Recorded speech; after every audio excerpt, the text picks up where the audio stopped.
Hey, it's Maria, and I'm back today to talk about readings. What's a reading? Why would you get one? And why you should get one from somebody else? Or why would you? Let's start there. So, a lot of people, I'm assuming, or maybe not a lot, but there's going to be some people watching this who come from a school of thought where you are the best person to do a reading for you. I'm not saying that you should not do readings for yourself, but you are not always the best person to do them for you. It's helpful to get an outside perspective. It just is. Sometimes it's nice to get an unbiased opinion, but when we're dealing with divination here, we're dealing with the mysteries of life. And that's tied into another point of this video, which is that I come to divination from a perspective that I will call Spiritism, or I will describe this style of reading, the style of reading as I do, as spiritist, meaning that it's rooted in the idea that spirits exist and are around us, and they can help us in life. And so one way they can help us is through readings. So there are, I'm sure, also amongst people who are watching who come to divination with a modern and psychological point of view, meaning that they see tarot cards, playing cards, astrology as a descriptive and reflective tool. What do I mean by that? I mean that so in modern astrology, for instance, everything in the reading is tied to some part of the psyche. Versus in traditional astrology, where really only the first house is a reflection of you as a person, and everything else in the 12 houses are different things in your life. That's one example. That's a really easy example I can think of. But there's nothing wrong with the psychological perspective. It's just not what I'm talking about here, and it's not what I do. So if you're interested in that, I would probably say you should go find somebody who speaks to that, because I don't.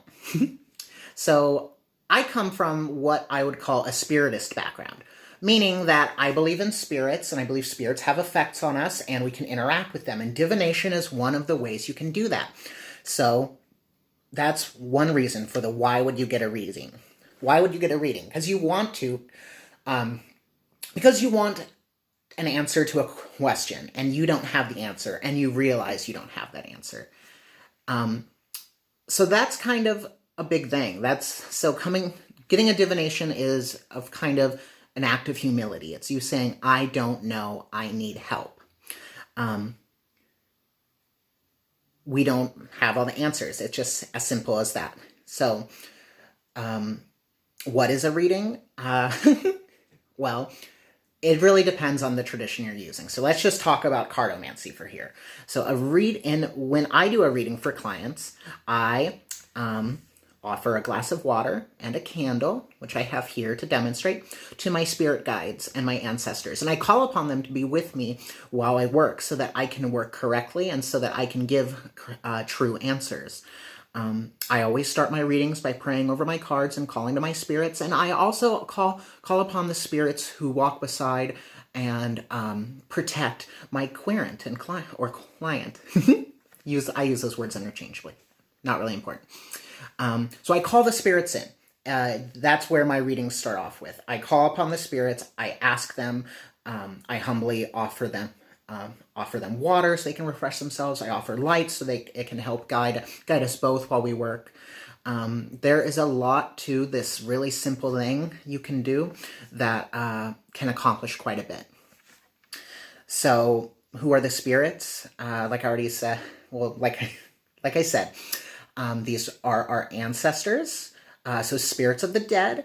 Some of them, when I say guides, these are the spirits of the dead who may not necessarily be related to me, but who have become attracted to me or who work beside me because I've reached out looking for a guide.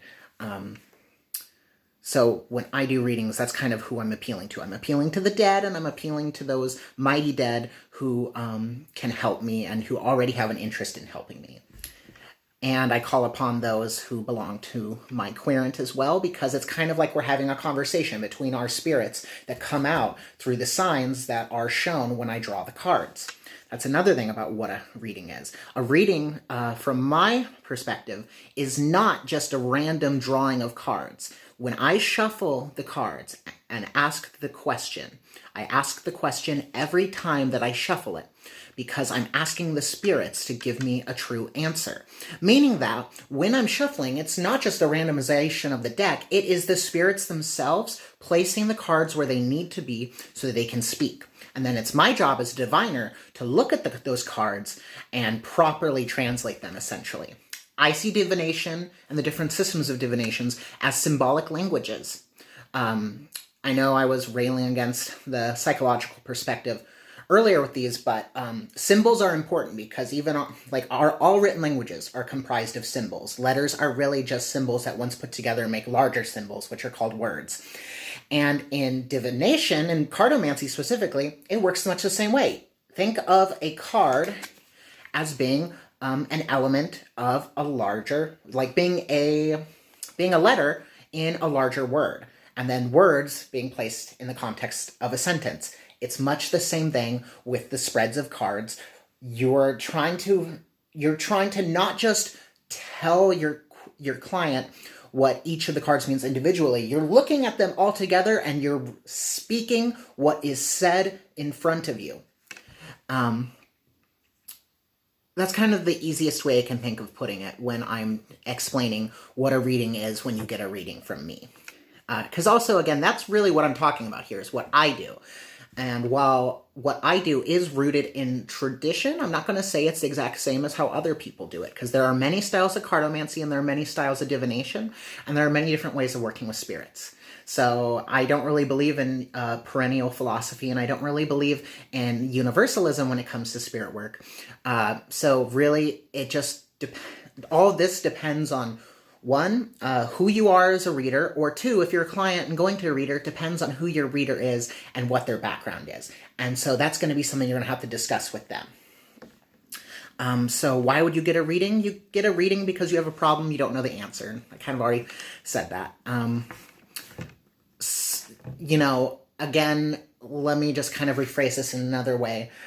Traditional forms of divination, like cardomancy and geomancy, astrology, the myriad different African diasporic forms of divination. So these are things like Ifa, or the different forms of shell readings as you find them in different Orisha-based religions. These are all different examples of these sort of backgrounds. So, of course, I will say right here, I'm just familiar with those forms of divination. I am in no way qualified to speak on them in depth, so I'm not going to do that. I'm just going to talk about the cards because that's what I know. I lost my train of thought. Why do you get a reading? That's where we were. So, now I know. So traditional. Sorry, I've done so many takes of this. Okay, so traditional forms of divination: cardomancy, astrology, geomancy, Ifa, shell readings, bone readings, all these things. These are what we would call they're for one, predictive. They're used to predict events that will happen or are likely to happen. Two, they're diagnostic. All of these forms of divination try to find the roots of problems that you might be having. Generally, when somebody goes to a reader who works in a more traditional system, they're trying to figure out what the root of a problem is so they can solve it. And that's where the third element of what makes up a traditional system of divination is it is prescriptive, meaning that you are given instructions on something to do once the reading is over to solve the problems that you came to the reading for. I think that's the simplest way I can put it. I hope that made sense. Versus modern astrology, which is descriptive and reflective. So they serve very different purposes and are two very different things. And I'm only speaking about one of those really here in depth, and that's more of a traditional form or spiritist form of divination. So that's the what is a reading. A reading is a consult with spirits. You are trying to figure out an answer to your problems by appealing to those things beyond yourself. And The why would you? Well, you have an issue. That's pretty clear. And then why would you get it from somebody else? Well, plainly because, I mean, you go to a doctor because the doctor understands a little bit more about, well, not maybe more than a little, but a doctor understands more than you, right? About the systems of the body and the problems of health. So you go to them. A plumber, you hire a plumber, right? When you have an issue with the pipes in your house, because certainly you are not the best one to fix that. All the same, it's the same thing with divination. Why would you go to a diviner? Because they know more than you, and they have a skill set that you don't have. It has nothing to do with this. It has nothing to do with like a moral superiority sort of thing. It's just plain and simple. It's just the plain and simple fact that sometimes somebody else is better suited to do a job than you. And if you're having issues that are leading you to try to get a divination, it's likely that you should seek a spiritual consult from somebody who has been doing this for a while and who has familiarity with the different ways that problems can be symbolized in whatever system that they're using. So, I actually think that's about it, really, to the what, why, and should.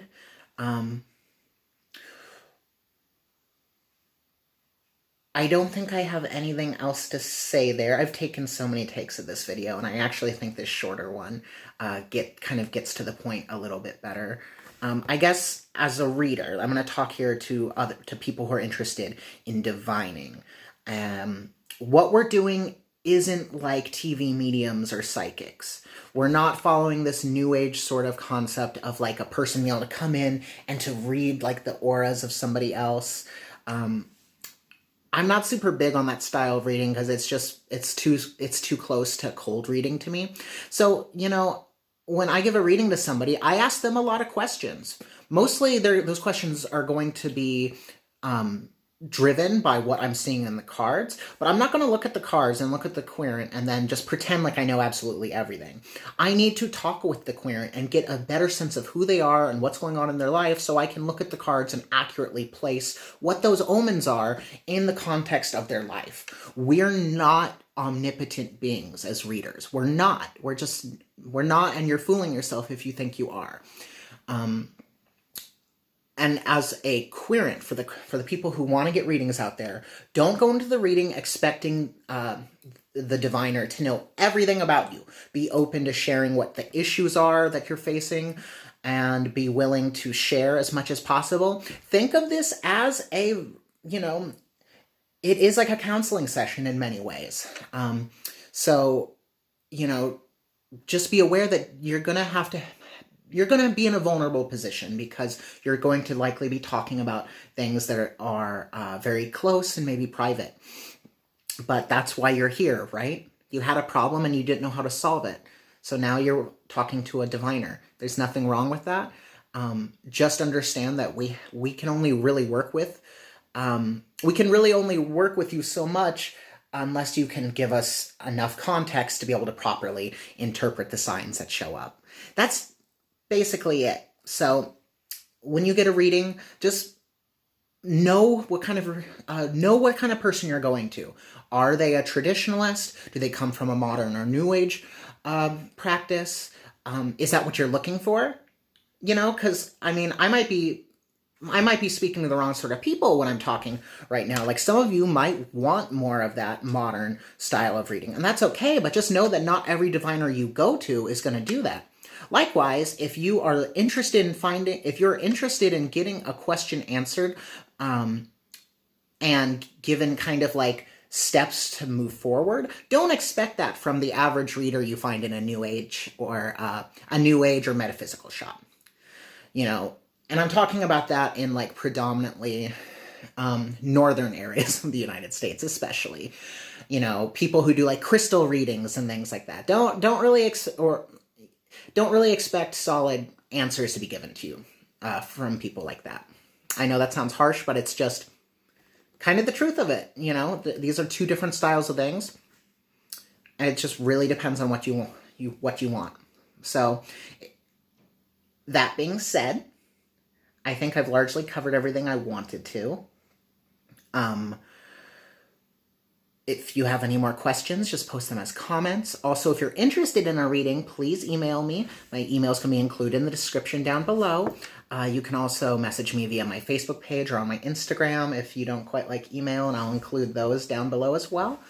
This is probably going to be the only video I'm going to put out this week because I'm kind of stretched thin by how crazy my life's been, but I promise I'll be back next week with something new. And thank you so much for watching. Please like and subscribe and share this video if you found it helpful or interesting. And I'll be back next week. Bye.